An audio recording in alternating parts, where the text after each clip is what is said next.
Saludos, camaradas. ¿Qué tal estáis? Espero que vaya todo bien, que vaya todo perfectamente. El tema que quiero tratar en este vídeo es un tema sumamente importante y es lo que Grover Furth denomina como paradigma anti-Stalin. Bueno, Grover Furth lo llama de esa manera, pero el filósofo italiano Domenico Losurdo le llama leyenda negra contra Stalin. El hecho es que existe un relato único por parte de la historiografía oficial, la historiografía impuesta por el mundo occidental, como no, acerca de la historia del movimiento comunista internacional, concretamente sobre la Unión Soviética y más concretamente sobre Stalin. ¿De acuerdo? ¿Y por qué es tan importante tratar este tema? Pues la gente que ya me sigue desde hace unos meses o desde hace unos años incluso se habrá dado cuenta de que muchos de mis vídeos en los que, trastoco los pilares de este paradigma, que desmonto ciertos pilares del paradigma anti-Stalin, pues los anticomunistas que vienen a criticar estos vídeos repiten una y otra vez los argumentos que este paradigma defiende y ha inculcado en la mente de la gente. Entonces es muy importante explicar qué es este paradigma, en qué se basa y qué función tiene. Entonces, es sobre esto lo que voy a tratar el vídeo, así que vamos con el vídeo. Esto es Red Planeta.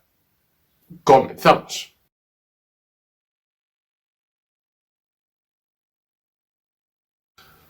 Antes de nada quiero recomendaros 3 libros, 4 mejor dicho, para entender mejor el tema que voy a tratar en este vídeo, que es el paradigma anti-Stalin o la leyenda negra contra Stalin. ¿De acuerdo? Para ello, voy a recomendaros 4 libros muy importantes. El primero, yo creo que es esencial para todo marxista-leninista, que es Khrushchev mintió, de Grover Furth, ¿de acuerdo? Libro increíble y lleno de fuentes primarias y demás que desmonta de arriba abajo el discurso secreto de Khrushchev, que como bien dice el libro, Khrushchev mintió, ¿no?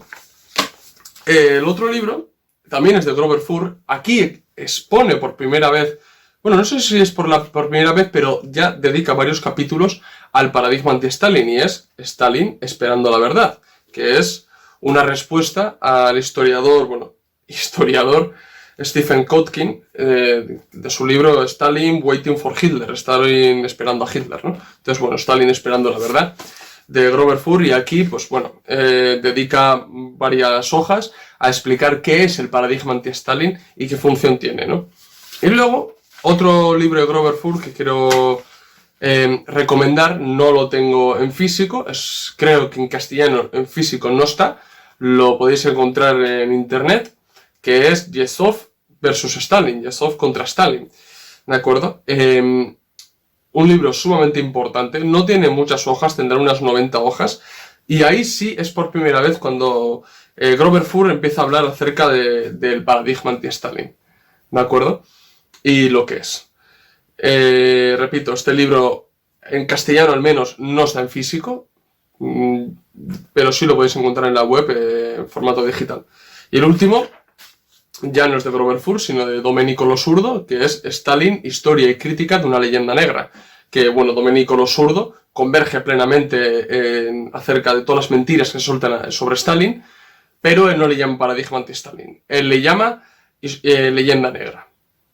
Los términos son diferentes, pero lo que viene a decir es prácticamente lo mismo, con algunas diferencias, pero es prácticamente lo mismo. También lo recomiendo enormemente, ya que, Domenico Losurdo, lo trata de otra manera. Grover Furth va directamente a desmontar ciertas falacias anticomunistas sobre la historia de la Unión Soviética, concretamente sobre Stalin, y Domenico Losurdo también hace lo mismo en su libro, pero también da otros toques, y lo liga con la actualidad, y también lo recomiendo. Entonces, vamos un poco al objetivo de este vídeo, que es explicaros qué es el paradigma anti-Stalin, que bien se podría extender al paradigma anticomunista, ¿no? Pero yo me ciño a lo que dice Grover Furth, no voy a ser quien trastoque su paradigma, sino que, paradigma anti-Stalin, estoy totalmente de acuerdo con él. ¿Qué es este paradigma? En la historiografía oficial existe una versión acerca de Stalin, y creo que toda la gente conoce esta versión. Stalin dictador, Stalin asesino, Stalin genocida, Stalin paranoico, que veía enemigos en todos lados y por eso mismo hizo miles de purgas para matar a todo el mundo. Bueno, la versión de siempre, ¿no? Stalin malo. Y para justificar esos argumentos,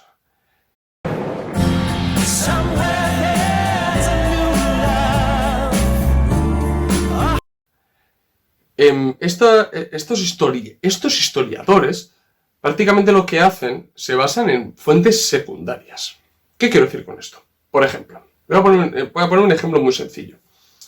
Si yo quiero criticar a Stalin, ¿de acuerdo? De una manera muy vulgar, una manera que yo sé que es mentira, pues bueno, lo más fácil que tengo es ir a Khrushchev, por ejemplo. Cojo el discurso secreto de Khrushchev. Khrushchev dijo muchas mentiras. Bueno, prácticamente, como bien dice Grover Furr, de las 61 acusaciones que hacen, 60 son mentira y uno ni puede probar que es mentira, pero tampoco se demuestra que es verdad. Entonces ahí queda, ¿no? Pero bueno, prácticamente todo, el 99% del discurso secreto de Khrushchev es mentira, ¿no? Entonces, bueno, me voy al discurso secreto de Khrushchev, lo utilizo como fuente original y ahí está mi argumento. No, eso no se puede hacer. Lo que hay que ir realmente es a las fuentes primarias.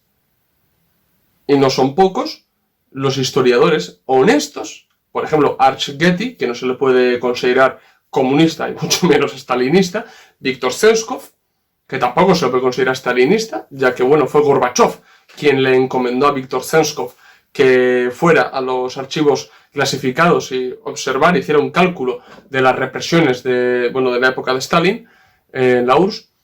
Y bueno, todas estas personas que han ido a la evidencia documentada, a los archivos, a la verdad objetiva, ¿de acuerdo? Lo que ha hecho es desmontar todo ese paradigma, ¿de acuerdo?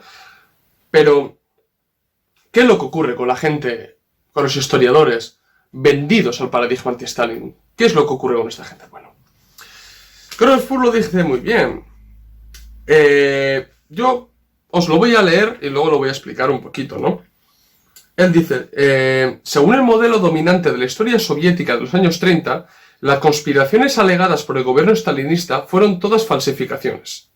La conspiración que condujo al asesinato de Kirov, las conspiraciones que los acusados de los 3 juicios de Moscú confesaron, la conspiración militar del asunto Tukhachevsky, todas ellas jamás existieron. Todas eran fabricaciones montadas contra personas inocentes y todas atribuidas a Stalin. Y sigo. Toda esta línea de pensamiento se basa en un paradigma que se opone a una evaluación objetiva de las pruebas disponibles. Representa un verdadero triunfo de la ideología anticomunista sobre la objetividad y se ve contradicha por todas las pruebas. ¿Qué quiero decir con esto? O mejor dicho, ¿qué quiere decir Grover Furr con esto? En la historiografía oficial hay una sola versión, que ya os he dicho cuál es la versión acerca de Stalin. Pero bien, hay pruebas. Hay pruebas que desmienten completamente esos postulados, esas consignas, esas máximas, ¿no? ¿Qué hace esta gente? Pues, por ejemplo, Grover Furr ha hablado de las conspiraciones que llevaron a los 3 juicios de Moscú.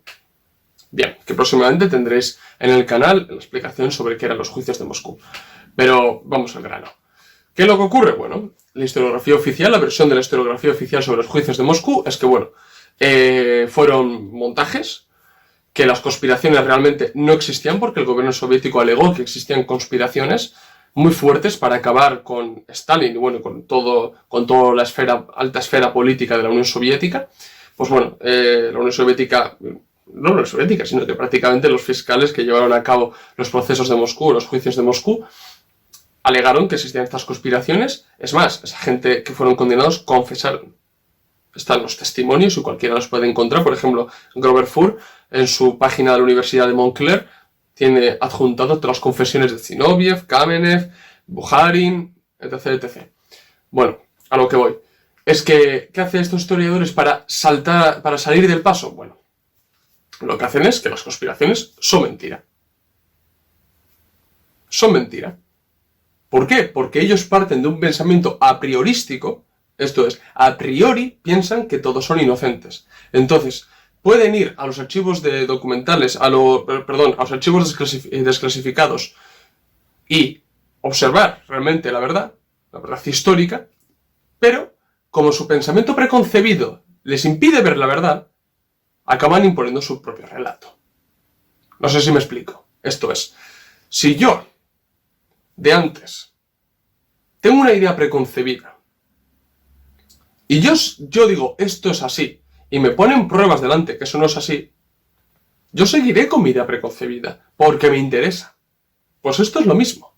Esto es, esta gente que lo que hace, su función, ¿cuál es? Su función es expandir la ideología anticomunista, enterrar el comunismo. ¿Cómo?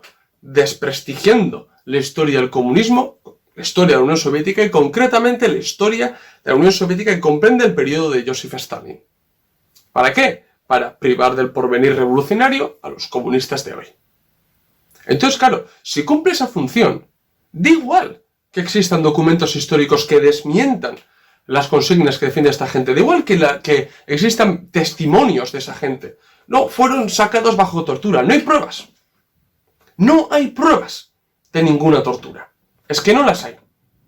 Si uno busca en Wikipedia y pone juicios de Moscú, pondrá los juicios de Moscú, no me acuerdo ahora muy bien cómo pone la definición, pero farsa, montaje.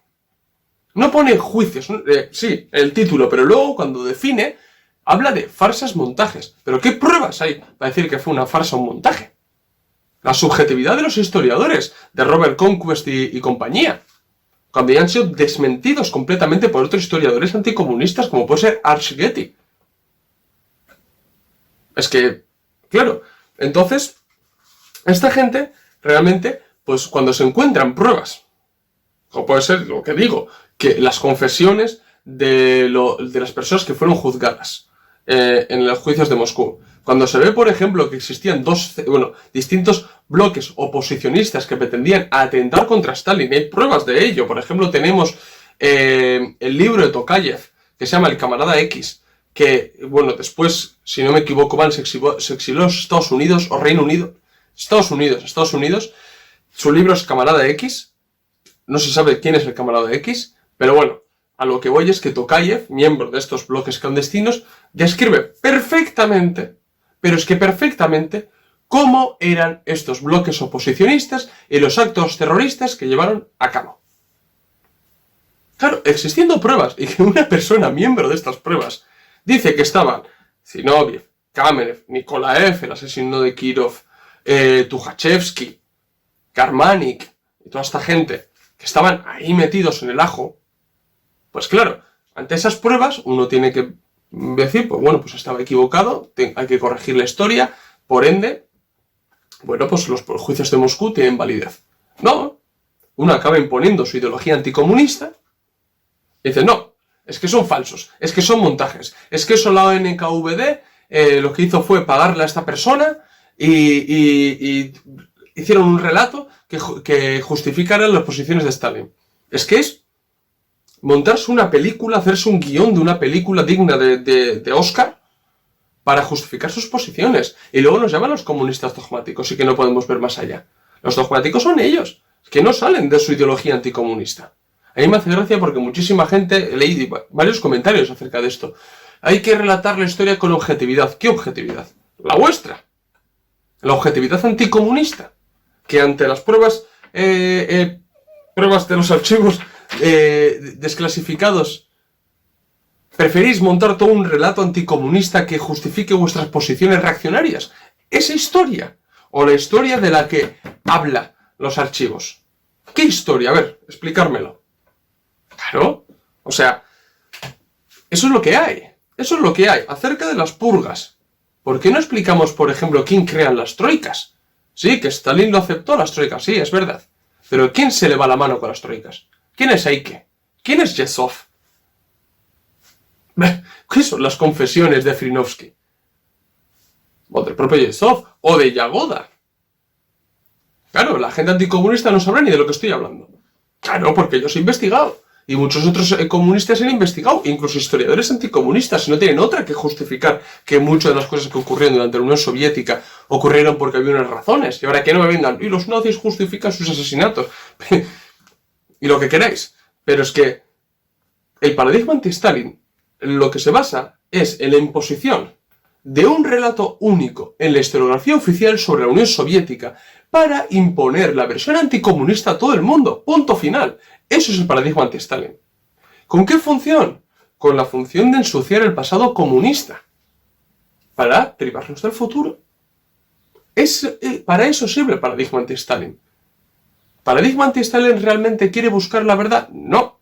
Quiere preservar la ideología anticomunista, extenderlo, acabar con el pasado comunista. Eso es lo que quiere. No se busca la verdad. Porque si se buscara la verdad, realmente se darían cuenta de que muchas de las cosas que se han dicho sobre la Unión Soviética son mentira, y concretamente sobre Stalin. ¿Qué es la reforma democrática por la que luchó Stalin? Tenéis vídeos aquí, y luego, Stalin demócrata. Ir y leer. Es que no me invento nada. Ir y leer, en serio os lo digo, que os va a ayudar.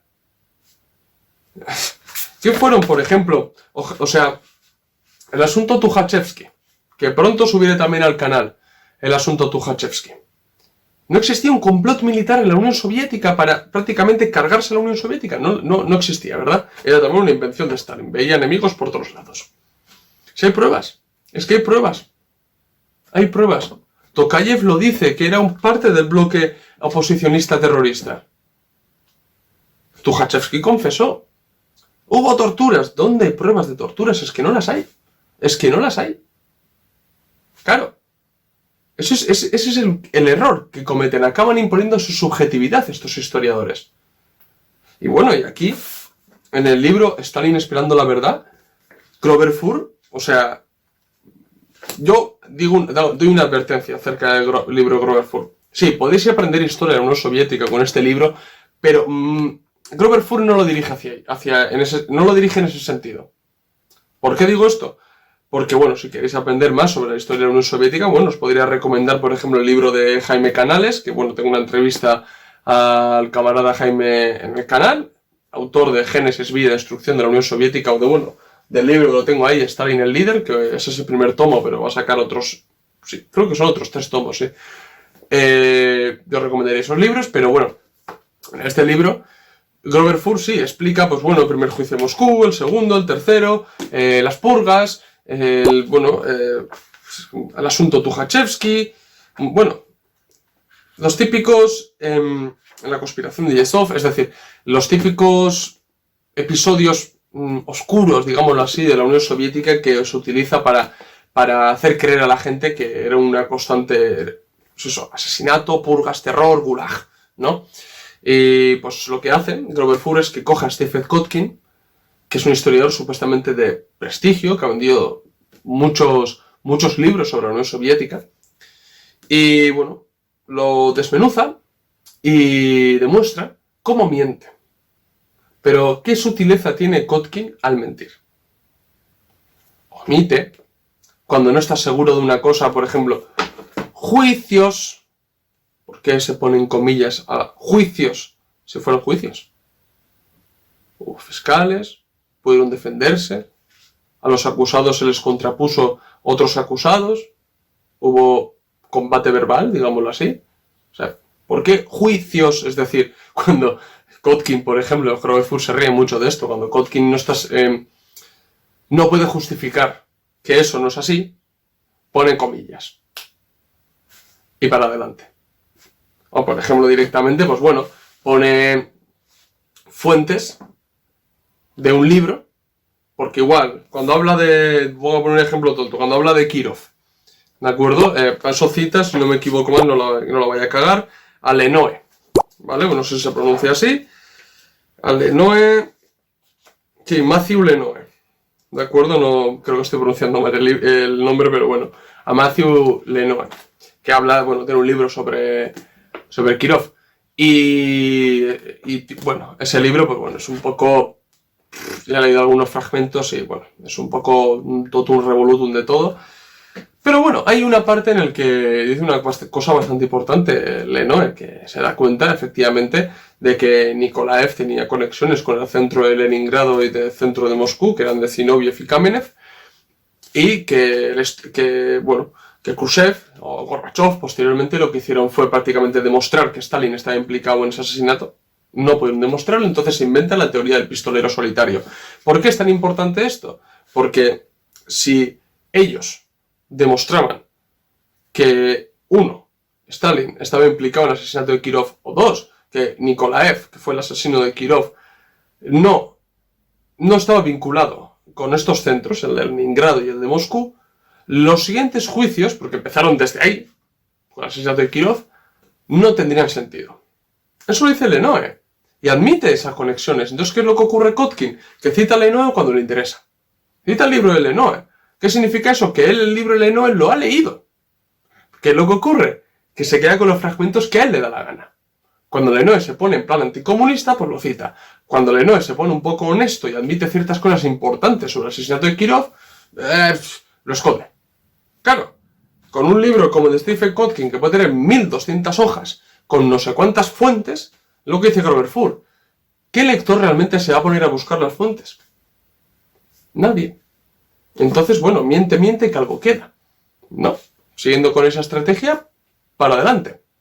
Claro, por eso mismo es importante conocer el paradigma anti-Stalin, para qué sirve y cuál es su función. Entonces, resumiendo, que ya se me está haciendo largo el vídeo, el paradigma anti-Stalin es un paradigma que existe dentro de la historiografía oficial, impuesto por Occidente, acerca de la historia del comunismo, concretamente de la Unión Soviética, y más concretamente sobre Stalin. ¿Para qué? Para poner unos argumentos, unas acusaciones infundadas, porque no tienen base sólida, porque yendo a los documentos, no tienen base sólida, y se pueden demostrar. Yo tengo varios vídeos. Mi segundo libro trata específicamente sobre desmontando mentiras y falacias anticomunistas, que voy a tratar muchísimos temas, como los que he mencionado aquí, ¿no? El asunto Tukhachevsky, los juicios de Moscú, etc., ¿no? Las purgas, etc. Entonces, pone un relato único sobre todos estos temas, acerca de, bueno, fuentes secundarias de gente que anteriormente mintieron, como puede ser Khrushchev, y ya tienen su justificación. Ya tienen a quién han citado, pero es que esa cita en la que se basan ya está por sí viciada, no sirve. Eso es lo importante. Por eso mismo, este paradigma no busca la verdad, sino que busca la propaganda, la extensión del anticomunismo, la extensión de la misión de combatir el comunismo. Eso es el paradigma anti-Stalin. Y todos estos historiadores funcionan con un pensamiento a priorístico, y cuando van a los archivos no cambian su posición. ¿Por qué? Porque tienen unas ideas preconcebidas y no quieren cambiar sus dogmas de fe, porque son dogmas. Y entonces siguen con su retórica anticomunista. Eso es el paradigma anti-Stalin, en eso se basa, y esa es la función. Y por eso mismo hay que combatirla. Porque sin combatirla, sin que la historiografía occidental, de Rusia, me da igual, la historiografía en general, no haga un relato objetivo, y digo objetivo, ¿vale? Con lo que las pruebas históricas dicen, hasta que se llegue a ese momento, hay que seguir combatiendo las mentiras, porque la verdad siempre es revolucionaria. Nosotros los comunistas, siendo revolucionarios, tenemos que luchar en ese sentido. Y el paradigma anti-Stalin hay que combatirlo, porque es un mal enorme, porque la gente, lo repito, como he dicho antes, podéis ver los miles de comentarios que hay en mi canal, y todos son, mejor dicho, siguen un patrón muy marcado por este paradigma. Y ahí se ve realmente quién es el que está adoctrinado. No somos los comunistas los que estamos adoctrinados. Los que están adoctrinados son los anticomunistas. Porque si no, no funcionarían prácticamente como clones. Y no sacarían las mismas críticas y falacias. Si entre los comunistas hay más divergencias que entre los propios anticomunistas. Entonces, eso es el paradigma anti-Stalin y por eso mismo hay que combatirlo. Así que bueno, os he recomendado estos 3 libros, os recomiendo a Grover Furr en general. Os recomiendo que vayáis a su página web, no es su página web, pero es su espacio que tiene dentro de la Universidad de Montclair, que tiene todas sus obras a disposición de la gente. Eso sí, están en inglés, pero bueno, os animo a que los leáis, y si no, ir traduciéndolos, o le decís a algún camarada que os lo traduzca, o compráis los que están disponibles ya traducidos, porque merecen la pena. También os recomiendo el libro de Domenico Losurdo, los libros de Jaime Canales, bueno, y todos los historiadores honestos, como puede ser Arsketi, que siendo anticomunista, bueno, tiene un mínimo de honestidad y escribe bien acerca de la Unión Soviética. Bueno, bien, es objetivo, dejémoslo ahí. Así que bueno, espero que os haya gustado el vídeo. Si es así, dar like. Si sois nuevos, suscribiros al canal. Recordad que en la descripción del vídeo tenéis el enlace de PayPal para que podáis donar dinero y así ayudar al canal y que os pueda ofrecer mejor contenido con mejor material. Y bueno, y no os olvidéis de seguirme en las redes sociales, Twitter, Facebook e Instagram. Así que bueno, lo dejamos aquí, esto es todo. Nos vemos en el próximo vídeo. Salud, camaradas. La máxima de que el comunismo y el fascismo son lo mismo